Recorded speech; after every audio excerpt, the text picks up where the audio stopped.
question is, what is Aperture and what does it do for you in your videos?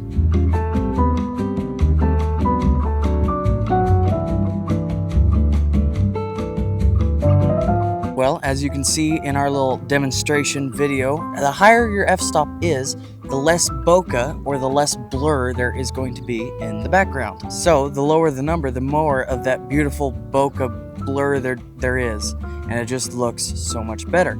So how do we get that in all of our images? So aperture is part of the exposure triangle: ISO, your aperture, and your shutter speed. When you go to take a video, these are the three things that are affecting the exposure of your video. ISO being the sensitivity of your sensor. Shutter speed is basically the length of time your sensor is exposed. And last but not least is the aperture, which is the amount of light being let in by your lens. So on a bright day like this, normally you have a couple options to fix your exposure. You can either crank up your aperture and do the f22 or the f10 or something like that, so that less light is being let onto the sensor. But the only issue with that is the less light being let into your camera, there will be way more that is in focus. So there is another way to do this and keep your nice bokeh in the background. The way I am doing it, since we are shooting in midday, which was a terrible decision by me, what I have done is I've taken my ND filter and I have turned it up almost all the way, and I've also taken my shutter speed and I've cranked it really high up.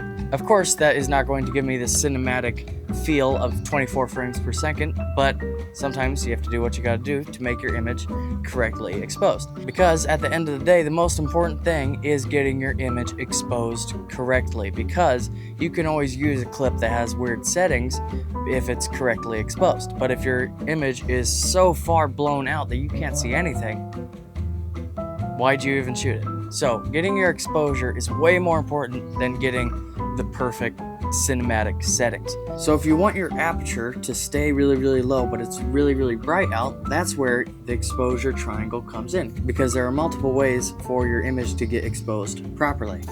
This is an ND filter. This is actually a VND, so a variable ND filter.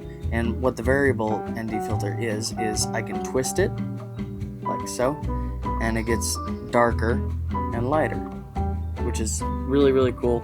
I have no idea how it works.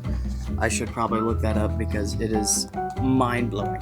So when you have an ND filter on your camera, you can let your aperture stay really low and get that nice, beautiful bokeh in the background. Sometimes you do have to crank your shutter speed, just depending on what time of day you're shooting. Midday especially, you do have to crank your shutter speed.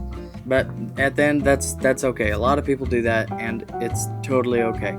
Well, with all that knowledge I just brain barfed up onto you, hopefully now you will go outside and I don't know, maybe make a video or something. So, and you can try and use aperture in different ways, see how you like to do it. But yeah, most important thing, get your image exposed properly and go make something, go film something. So yeah, I guess I will see you guys in the next video.